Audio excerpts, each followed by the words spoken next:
Good afternoon. Welcome to Harlem Lofts 2022 Upper Manhattan Q3 Townhouse Market Update or Market Report. I'm Robert Pear. I'm Gareth John. And behind the scenes we have Bestar Muhaj, and our other agents aren't listed here, are sales agents. So we're going to jump into this report. The print version is going to be out next week?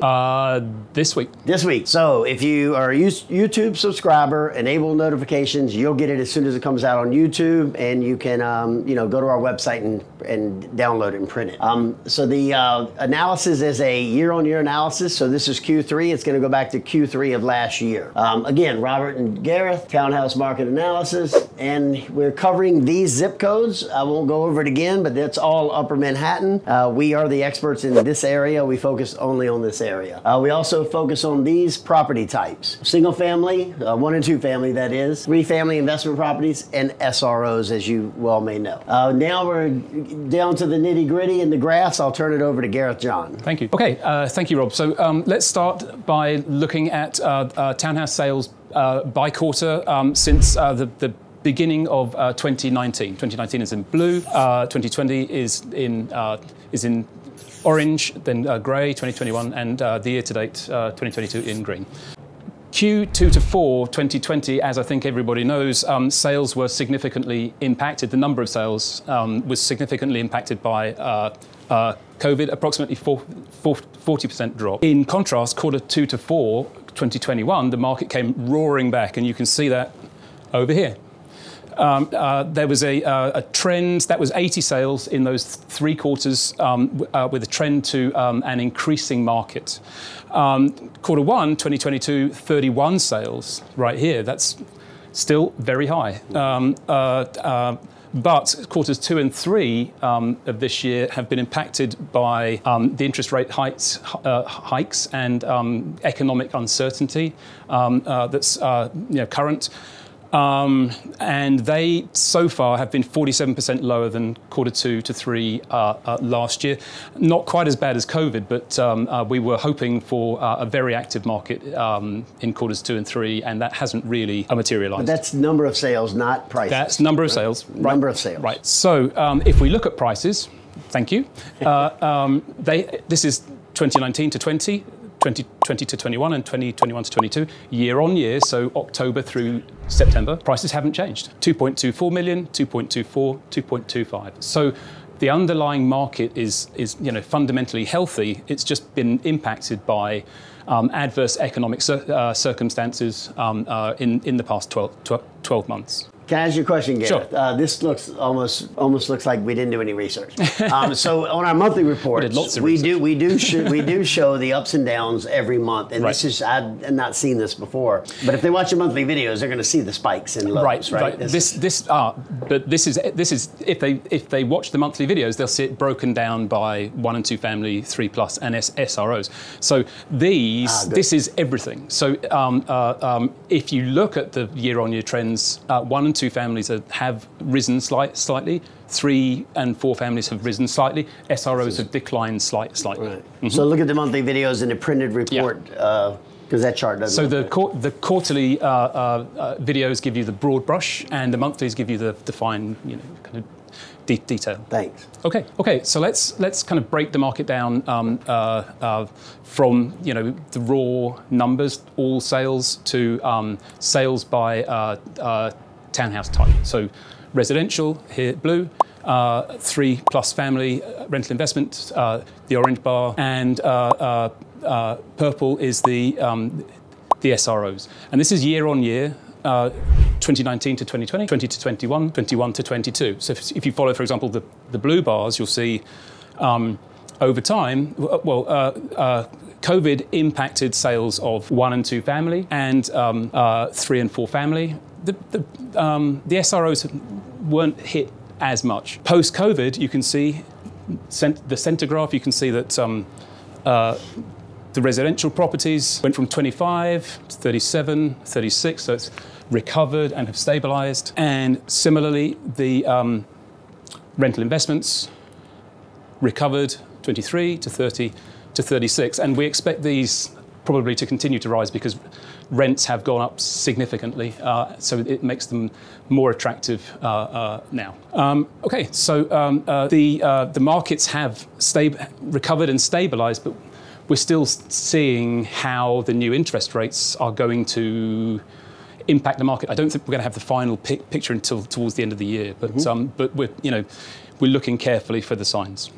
Okay, so what Gareth just went over with you, it showed the market history. We pay close attention to it. We do reports every month on this, so we pay attention to the market status in general. And this allows us to make predictions. I do monthly predictions each month if you want to watch the YouTube videos there.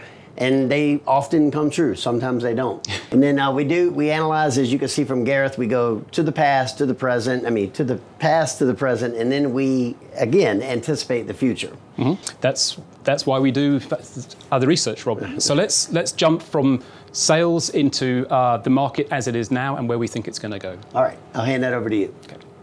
Okay, so this slide's busy. Don't be intimidated. I'm just going to walk us all through it. This is townhouse inventory, the percentage of townhouse listings that are offering discounts, and the number of townhouses in contract from quarter 2 2020 through to now. If you look at listings, this is during COVID, and then post-COVID, inventory is the first marker of recovery. And true to form, we saw listings rise in late 2020 to 91. And then as the market recovered, listings fell as the properties sold and dropped to 58 after a very successful year in 2021. 2022, the market, we were expecting a strong market. People who had held off putting their properties on the market jumped in. Interest rates hit, the properties didn't sell, peaked at 117, which is way over what it ever normally should be. It's way high, but if you watch the monthly video, you'll see even last month, which was a few days ago, this drop is not because of sales, it's because everyone pulled their properties off the market, or the people that could. For the winter, right. So that's what's happening.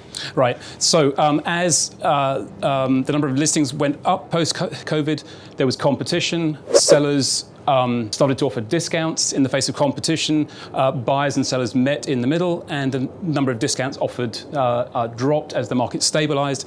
But now, of course, discounts are going up because the market is once again uncertain. So sellers are either discounting or pulling it off the market. Exactly. Right now. And in fact, the discounts, the ones that are staying on the market and offering discounts, tend to be the ones in the lower half of the market.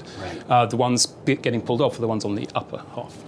Okay, and then finally, what does this spike in inventory and increase in discounts, how does that translate to the number of properties going into contract? And as you can see, it's meant that the number of properties going into contract has significantly decreased, and it's now at 10, which is the lowest that it's been for the last 3 years. And that's the last 2 months. It was 10 and 10. 10 and 10. Not many. That's right. Yeah. Okay. And then finally, let's see what is on the market and what is selling. And they don't always close when they're in contract exactly. either. You got to watch the monthly reports. Right. Okay. So once again, this is another busy slide. Once again, I'm going to walk us all through it.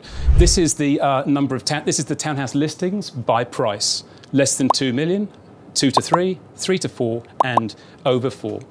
Listings, number of properties in contract currently, and this is the year-on-year sales. So this is a snapshot. This is a kind of an aggregate metric of sales in the past year.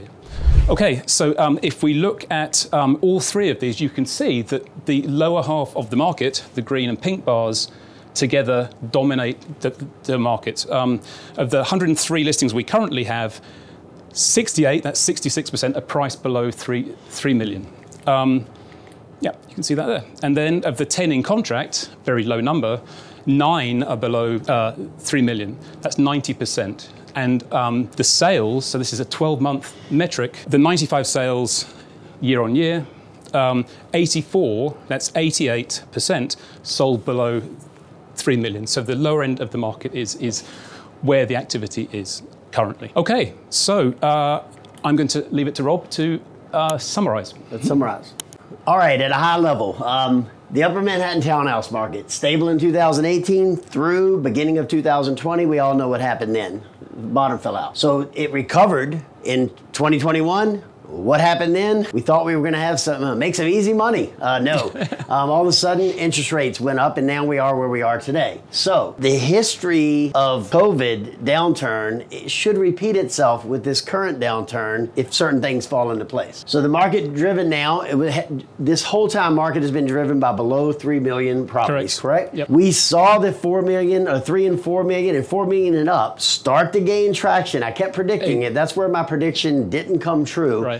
Because interest rates went up, and then those properties have come off the market. So the high end, above $3 and above $4 million properties got hit with the interest rates. So it's stagnant again. Don't give up yet. The spike in inventory and the discounts that Gareth talked about earlier that is happening right now is gonna increase sales, and the buyers and sellers are gonna meet. And now the investors, just like in 2020, right after COVID, right, the 2, 3, and 4, and 5 family homes came back first, and then the homeowners came back secondly. Right. So that's what you're gonna see in the near future. It's a lot of information. We're trying to keep this under 8 minutes. We can't give it all to you right now, but you know how to reach us. On the screen, it's gonna tell you. We obviously do this 24/7. This is what we do. We have your answers. So if you're a buyer or if you're a seller, if you have a real estate need, you know who to call. The information's on the screen, and we'd love to help you. Thanks for listening to this report. Thanks. Any closing remarks? Yeah, thank you very much. All right. Bye-bye.